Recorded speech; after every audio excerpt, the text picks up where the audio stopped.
Olá, pessoal, sejam bem-vindos ao nosso Fórum de Bioestatística e Epidêmio.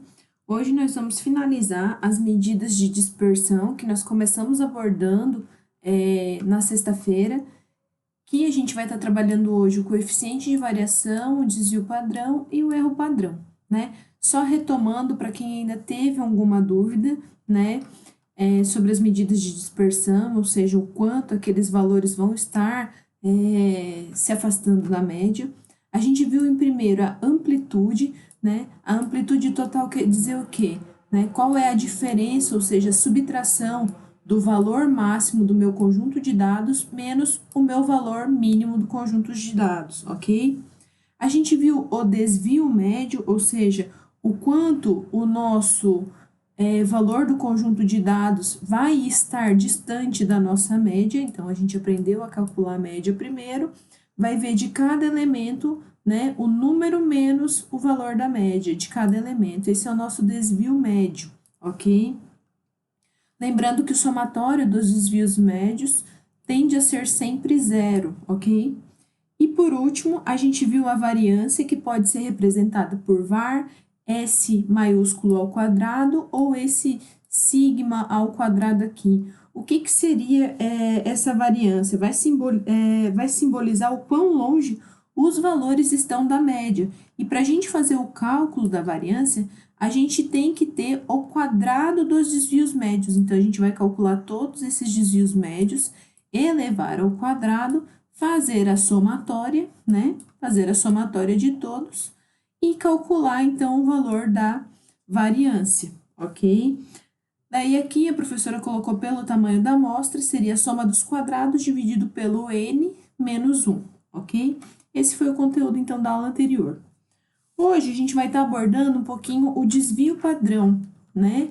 O desvio padrão, ele corresponde à raiz quadrada da variância, ou seja, a gente calculou a variância na aula passada, agora a gente só vai colocar esse valor na raiz quadrada, tá? Para ele ter maior representatividade dos dados, porque a variância está elevada ao quadrado, né? Então, sendo a variância calculada a partir dos quadrados dos desvios, ela é um número de unidade quadrada em relação à variável, em que, sobre o ponto de vista prático, vai ficar inconveniente.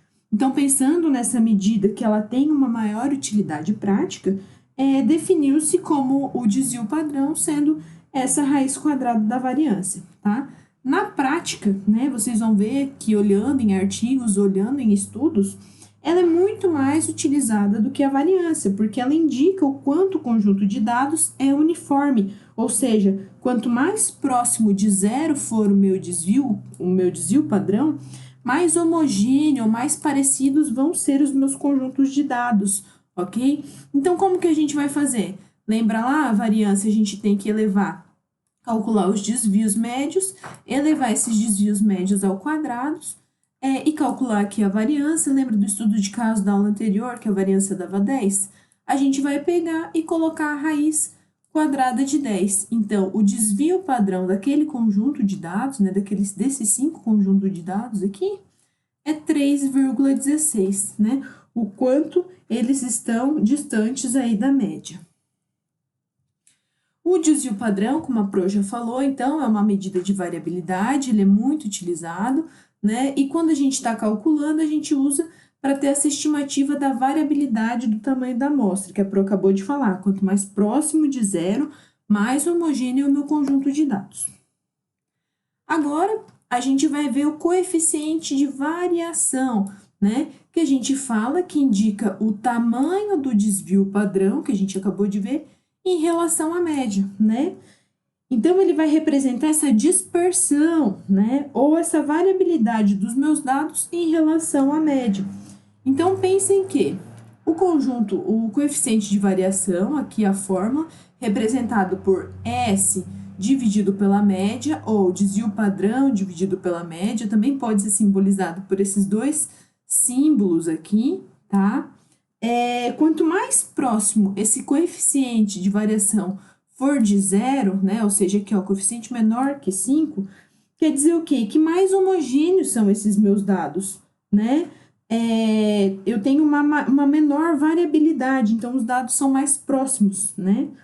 E quanto maior o meu coeficiente de variação, aqui acima de 30, ou quanto mais próximo, né, de 100%, maior que 100%, quer dizer o quê? Que a gente tem uma grande variabilidade dos dados, a gente tem uma alta dispersão dos meus dados em torno da média, tá? Ou seja, os meus dados são menos homogêneos ou mais heterogêneos, tá? Mais diferentes.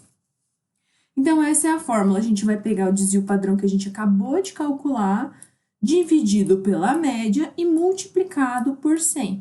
O resultado a gente sempre olha aqui nessa tabelinha, lembrando que quanto mais próximo de zero, menor a variabilidade, então ele é mais homogêneo, e quanto mais próximo de 100, menos homogêneo ele é, ok? E por último, para estar finalizando, o erro padrão, né? O erro padrão é uma medida de variação, né? É uma medida de variação de uma média amostral em relação à média da população. Sendo assim, é uma medida que ajuda a verificar a confiabilidade da média amostral calculada. Professora, como assim? Qual que é a diferença do erro padrão e do desvio padrão? Né? O desvio padrão, ele está me dando uma ideia, parâmetros, né? Do quão distante os valores coletados estão da minha média amostral, daquele meu conjunto de dados. O meu erro padrão, ele vai dar uma ideia de quanto, né, o quanto distante as possíveis médias estão do meu conjunto de dados populacionais. Então, o desvio padrão, ele foca, né, o anterior, o desvio padrão, ele foca na amostra. E o meu erro padrão foca na população, né? Como que eu calculo o meu erro padrão? Então, o meu erro padrão, simbolizado por US(x), é igual ao meu desvio padrão, que a gente calculou ali, dividido pela raiz quadrada do meu tamanho amostral, do meu N, ok? Aí, a continuidade do exercício é para vocês calcularem o desvio padrão populacional e amostral, o coeficiente de variação e o erro padrão, tá? Nós teremos um momento ao vivo hoje, fiquem tranquilos. Se tiverem dúvidas, pode mandar mensagem no fórum, na sala do café ou mandar um e-mail para a Pro. Um beijo. Esse aqui foi a referência que a Pro utilizou, tá? Mas tem alguns livros disponíveis e bem interessantes lá na biblioteca virtual, tá? Um beijo.